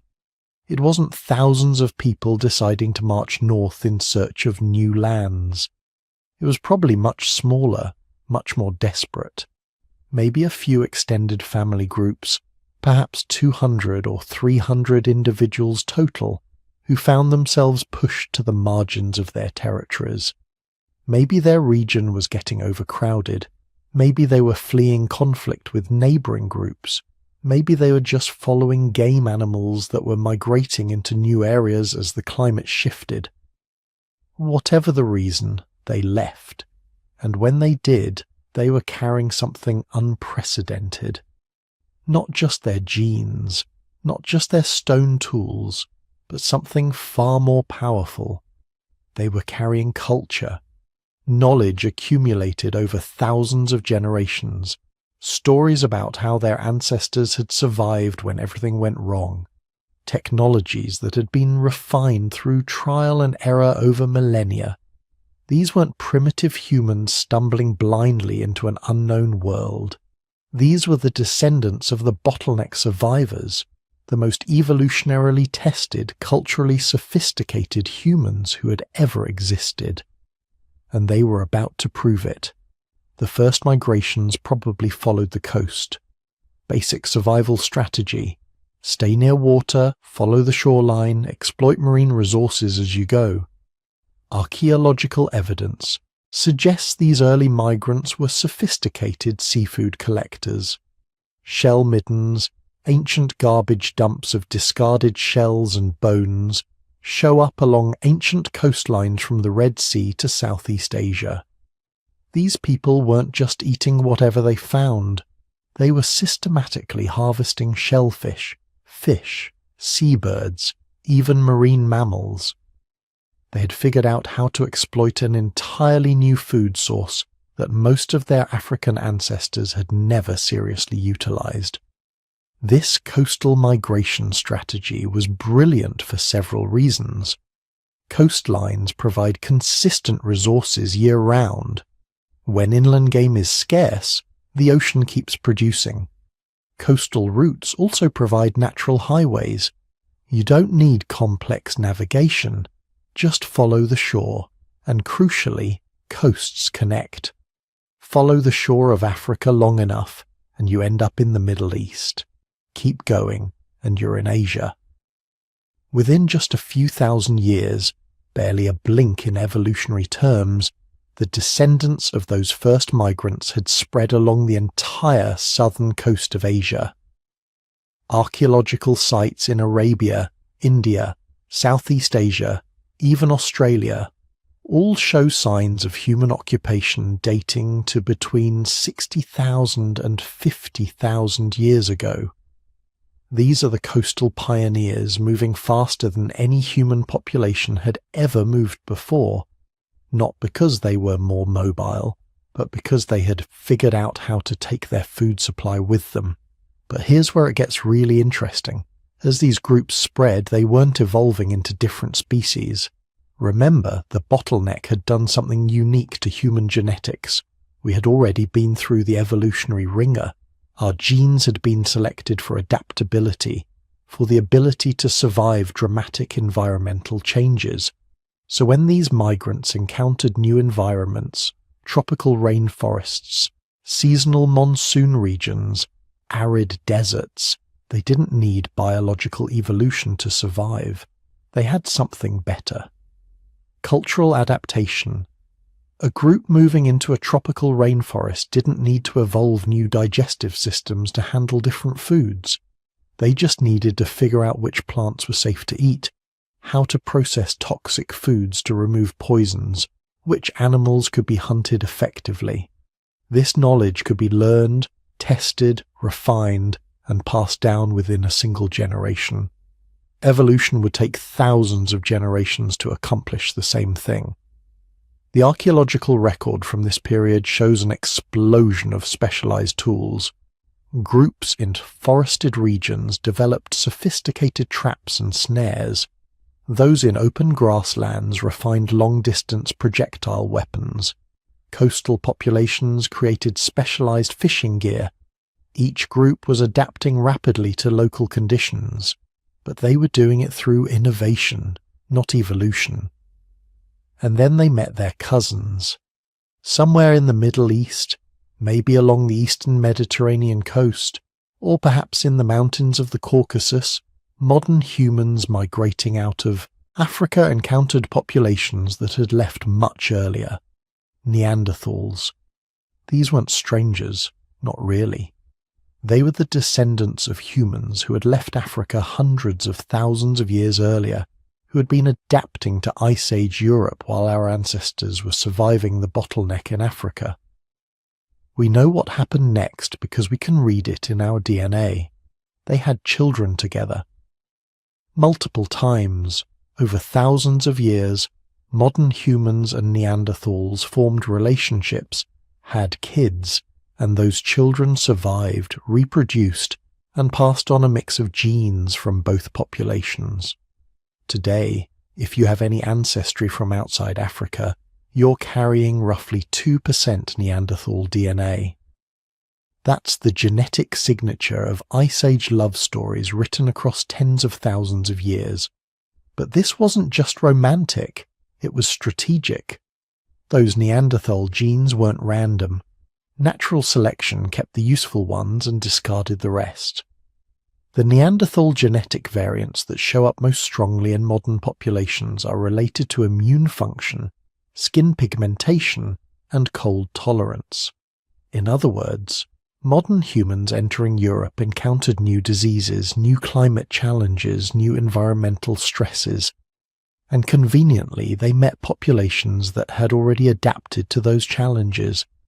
By interbreeding, they essentially borrowed 400,000 years' worth of evolutionary adaptation in just a few generations.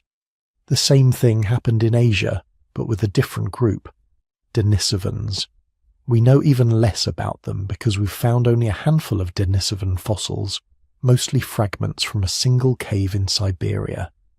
But their genetic legacy is everywhere. Modern populations across Asia and Oceania carry Denisovan DNA.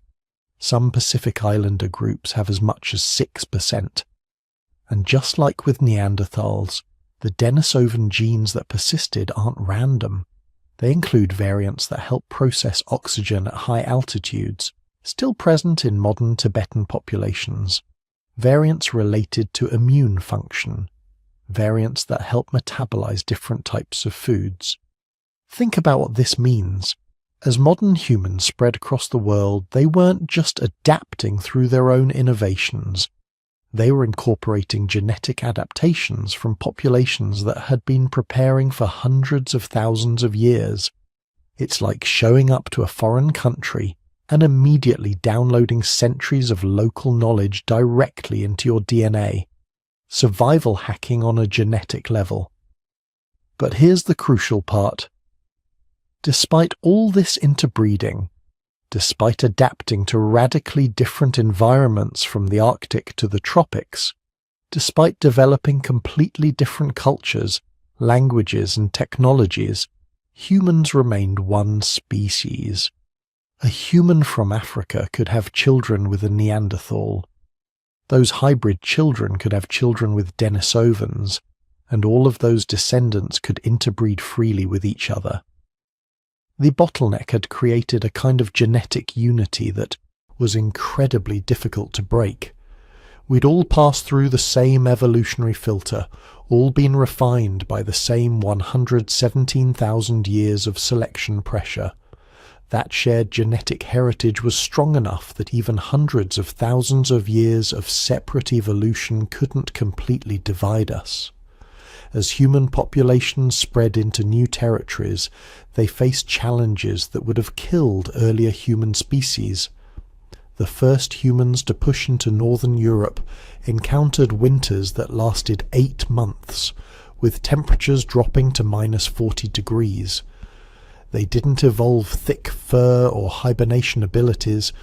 They invented tailored clothing, built insulated shelters, learned to store food through long winters, and mastered fire to a degree that would have amazed their ancestors. The first humans to reach Australia, probably around 50,000 years ago, had to cross at least 50 miles of open ocean. They didn't evolve gills or fins. They built boats. They developed navigation techniques.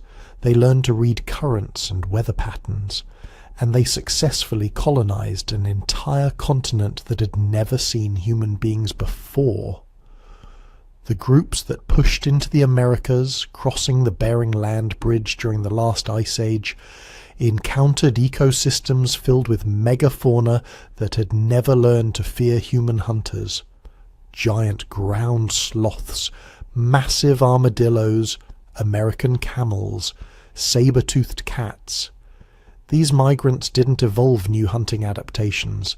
They brought sophisticated weapons technology, coordinated hunting strategies, and within just a few thousand years had spread from Alaska to Tierra del Fuego, adapting to every environment along the way.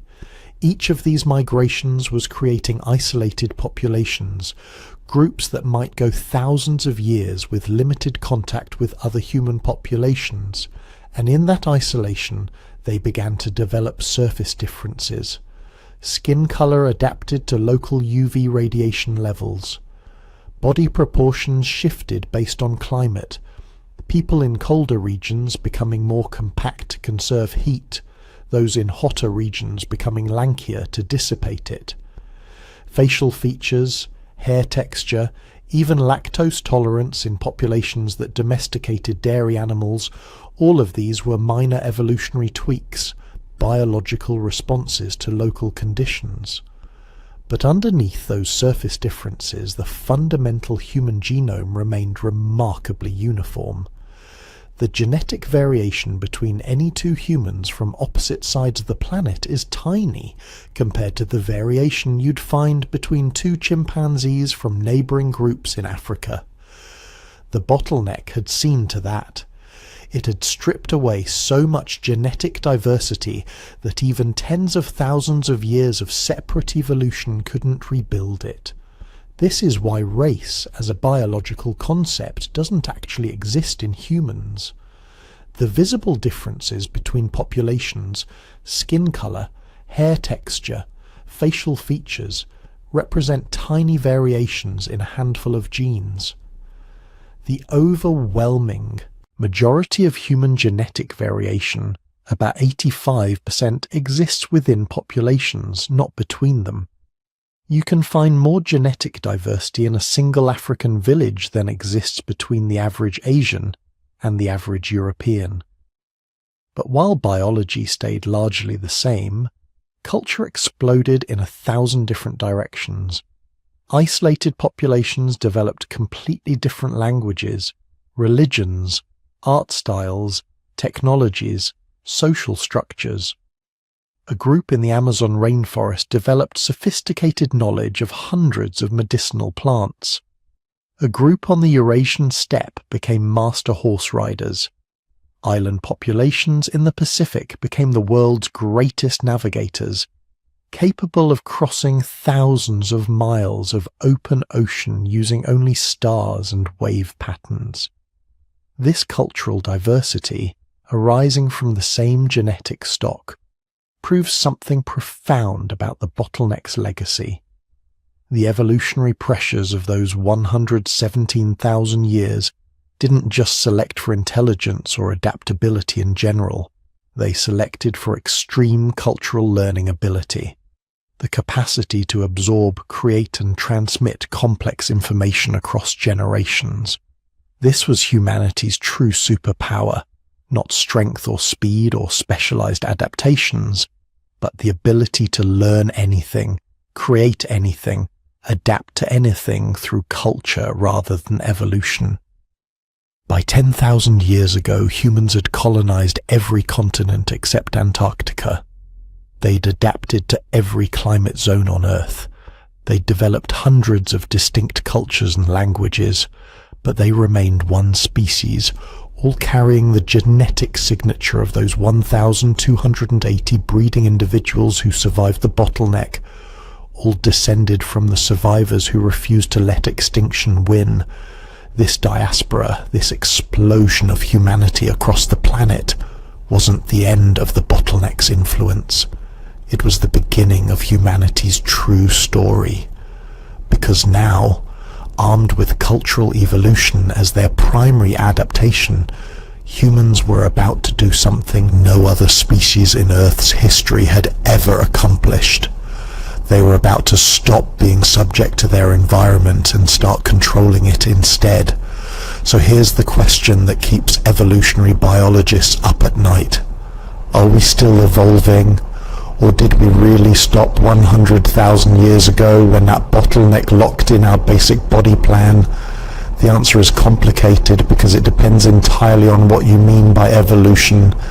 If you're asking whether humans are undergoing the kind of dramatic physical transformations that marked our earlier history, then no. We're not developing bigger brains, we're not growing wings, we're not becoming a different species. The bodies we have right now, the same basic blueprint that emerged from the bottleneck, are essentially the bodies we'll have for the foreseeable future. But if you're asking whether natural selection is still acting on human populations, whether our genes are still changing in response to environmental pressures, then the answer is absolutely yes. We're evolving right now, at this very moment. Just not in the ways you might expect. Take lactose tolerance. For most of human history, no adult could digest milk.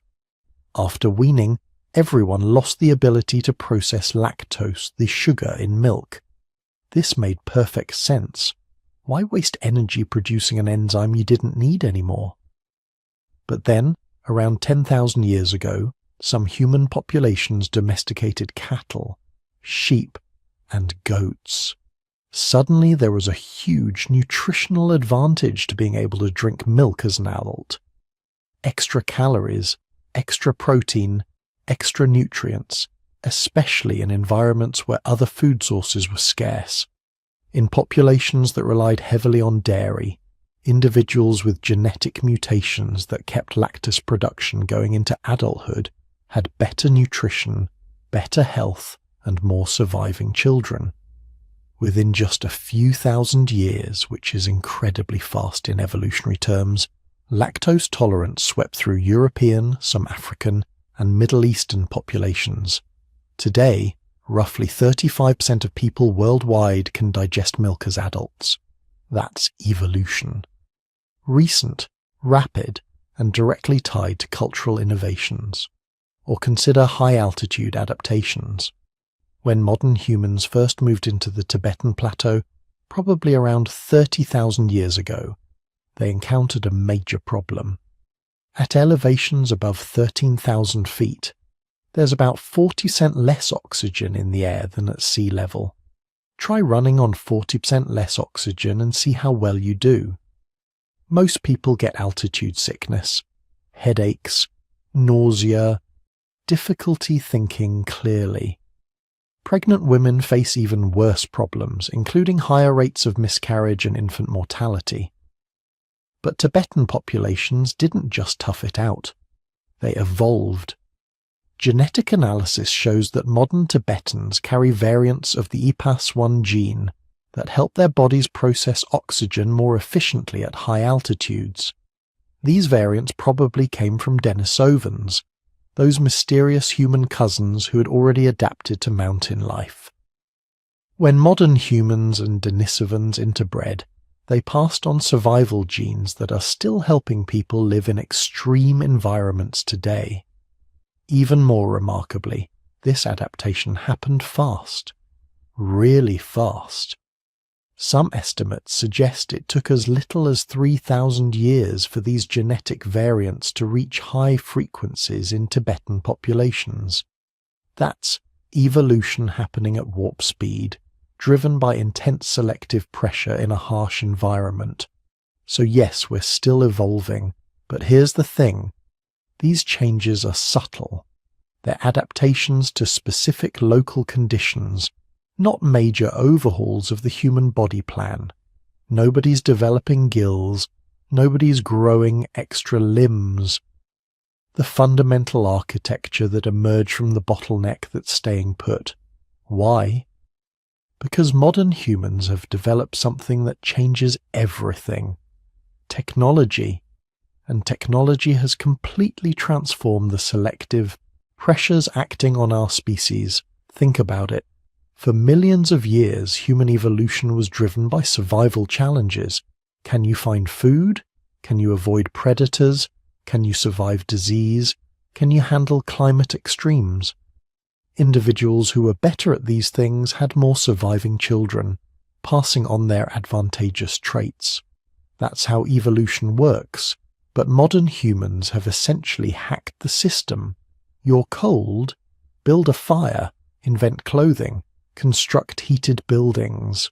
You're hungry? Develop agriculture, create food storage, establish global supply chains. You're sick? Invent medicine, develop vaccines, perform surgery. Every technological innovation reduces a selective pressure. Every time we solve a survival problem with tools instead of genes, we remove a reason for our bodies to change. This doesn't stop evolution entirely, but it definitely slows it down and changes what gets selected for. Consider disease resistance. Throughout most of human history, infectious diseases were the #1 killer. Epidemics could wipe out entire populations. Individuals with genetic resistance to specific diseases were far more likely to survive and reproduce. Natural selection was brutal but effective. Then we invented antibiotics, developed vaccines, learned about hygiene and sanitation. Suddenly diseases that had killed billions over human history became manageable. sometimes even eradicated. The selective pressure disappeared almost overnight. We no longer need genetic resistance to smallpox because we eliminated smallpox. We don't need genetic resistance to bacterial infections because we have penicillin. This is why modern medicine is both amazing and evolutionarily strange. We're keeping people alive who would have died in previous generations, including people with genetic conditions that would have been eliminated by natural selection. This isn't bad, it's actually wonderful. But it does mean that harmful genetic variants can persist in the population instead of being selected against. Some scientists worry this could lead to genetic degradation over time. If natural selection isn't removing harmful mutations, they'll just accumulate, potentially weakening the species. But here's the counter-argument: who cares? If we have the technology to treat genetic conditions, does it matter whether the genes persist? A diabetic with access to insulin lives a normal life. Someone with poor eyesight can wear glasses. Modern technology compensates for genetic limitations. We've essentially replaced biological evolution with technological evolution. And technological evolution is vastly faster. It took millions of years for humans to evolve the ability to digest a wider range of foods. It took decades to develop global agriculture that makes almost any food available anywhere. Evolution gave us legs that can run about 15 miles per hour. Technology gave us cars, planes, and spacecraft. But here's where things get really interesting. We're approaching a point where we won't have to wait for evolution at all. We're learning to directly edit the human genome. CRISPR and other gene editing technologies mean we could potentially remove harmful mutations, enhance beneficial traits, even add entirely new capabilities. This raises profound questions. Should we eliminate genetic diseases before children are born? Most people would say yes. Should we enhance intelligence or physical capabilities? The ethics get murkier. Should we add entirely new traits, abilities that no human has ever had? Now we're talking about directed evolution, guided by human decisions rather than natural selection. Some futurists think we'll eventually engineer ourselves into a new species entirely. Humans 2.0, designed rather than evolved. Bodies optimized for space travel, minds enhanced with direct neural interfaces to computers, lifespans extended to centuries. At that point, are we even the same species anymore? Or have we become something new? Others think biological evolution is essentially over for humans, but that cultural and technological evolution will continue accelerating. We won't change our bodies. We'll just keep building better tools, better medicines, better technologies to compensate for biological limitations. In this scenario, humans 10,000 years from now would look exactly like us, but live in a world that would seem like science fiction. The truth is probably somewhere in between. We'll likely see continued minor evolutionary changes in response to changing environments and lifestyles. Populations living in cities might develop different traits than populations in rural areas. Groups exposed to different diets, different climates, different disease environments will continue diverging genetically, at least until global migration mixes everything together. But dramatic physical evolution, the kind that would make future humans unrecognizable? Probably not. Unless something catastrophic happens. Unless we lose our technology and get thrown back into harsh environments where only the strongest survive. Unless we colonize other planets with extreme conditions that demand major adaptations. Here's the fascinating part. We're living in a unique moment in human history. For 99% of our existence as a species, we were subject to the same evolutionary forces as every other organism. Natural selection shaped us generation by generation, adapting our bodies to changing environments. Then, in just the last few thousand years, we developed technologies that essentially freed us from those constraints. We live in bodies designed for the African savanna, but we've used our minds to inhabit every environment on Earth. We have the digestive system of persistence hunters, but we've created agriculture that lets us eat anything. We have the brain capacity of Ice Age survivors, but we've built civilizations that span the planet. This is what makes humans unique. Not that we stopped evolving, but that we found another way to adapt. Faster, more flexible, more powerful than genetic evolution could ever be. We adapt through culture, through technology, through accumulated knowledge passed down and built upon generation after generation. And cultural evolution is accelerating. The pace of technological change is increasing exponentially. Innovations that took thousands of years in the past now happen in decades or years. The smartphone in your pocket contains more computing power than existed in the entire world 50 years ago. Technologies that seemed impossible a generation ago are commonplace now. So do we need to evolve physically anymore? Probably not. Our bodies are good enough, adaptable enough, capable enough to handle whatever challenges we face as long as we have our technology. Our brains, refined by that ancient bottleneck and honed by hundreds of thousands of years of harsh selection, are powerful enough to solve problems faster than evolution ever could. But evolution isn't done with us entirely. It's just changed forms. We're still competing, still adapting, still responding to selective pressures. They're just different pressures than our ancestors faced. Not predators and starvation, but information overload and sedentary lifestyles. Not Ice Age climates, but pollution and climate change. Not infectious diseases, but chronic conditions like diabetes and heart disease. Whether humans will continue to evolve biologically is an open question. What's certain is that we'll continue to change, to adapt, to transform our world and ourselves. Whether that happens through genes or technology or some combination of both, we remain what the bottleneck made us. Survivors, adapters, problem solvers, the descendants of those 1,280 individuals who refused to give up when extinction seemed certain. We carry their genes, their resilience, their determination to survive no matter what the world throws at us. That's not stopping anytime soon. The form might change, but the essence remains. We're still the species that looked at impossible odds and decided to keep fighting. Still the survivors of the bottleneck, still evolving just in ways our ancestors could never have imagined.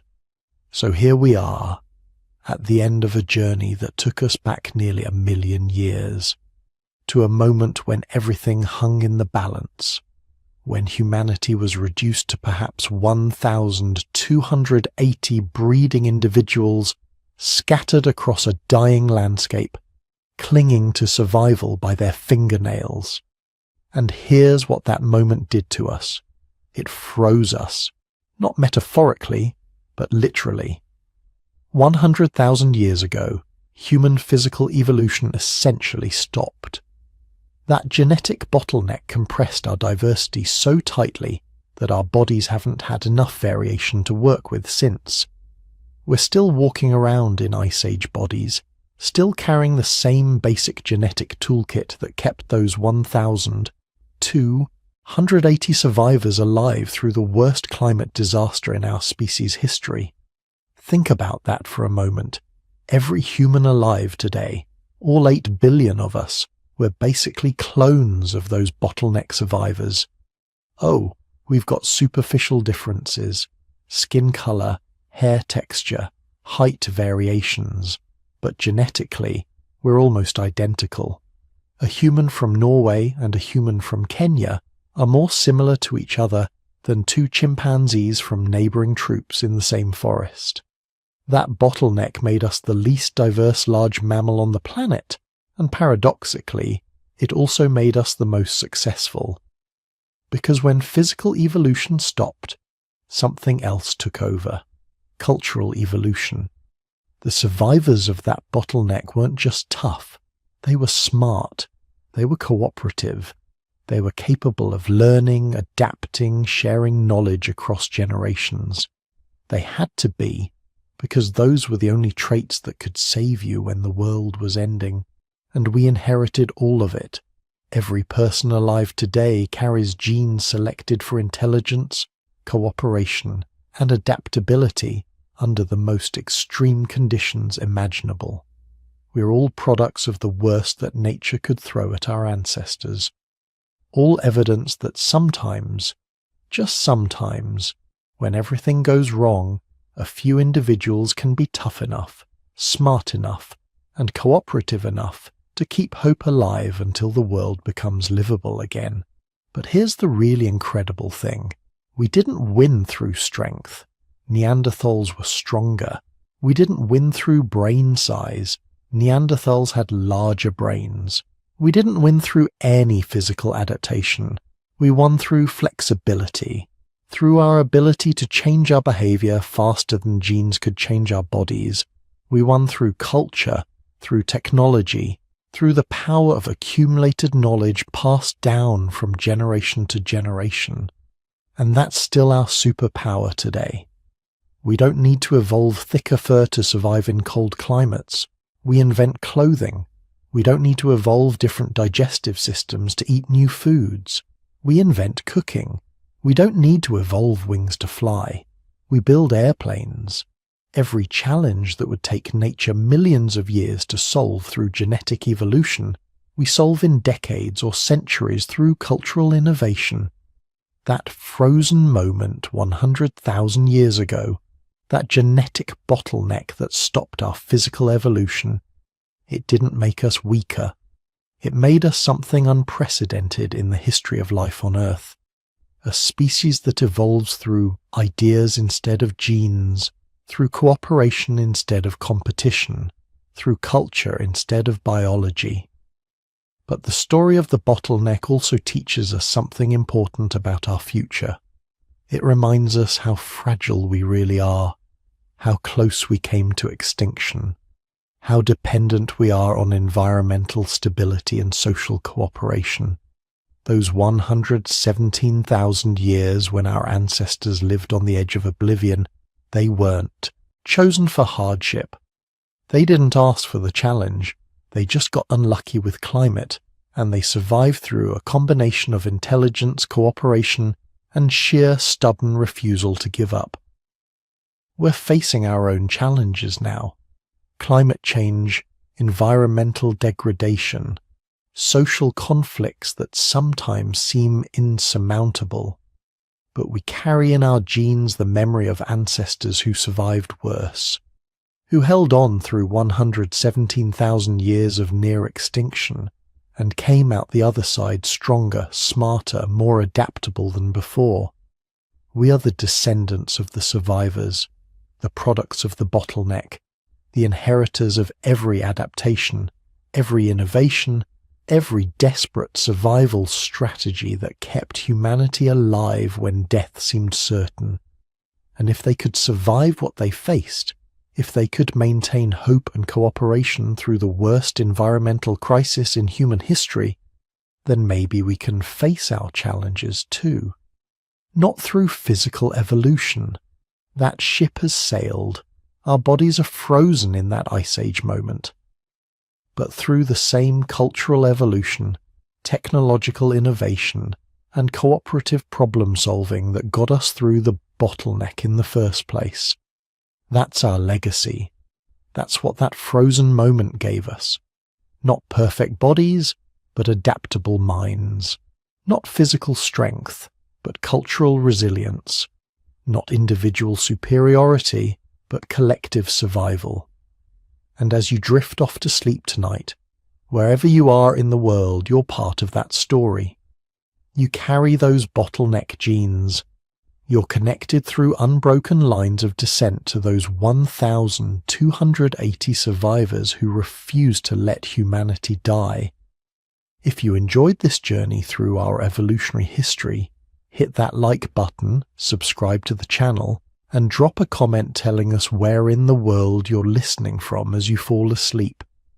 It's amazing to think that bottleneck survivors' descendants are now scattered across the entire planet, all drifting off to sleep under the same stars our ancestors once looked up at, wondering if they'd survive another day.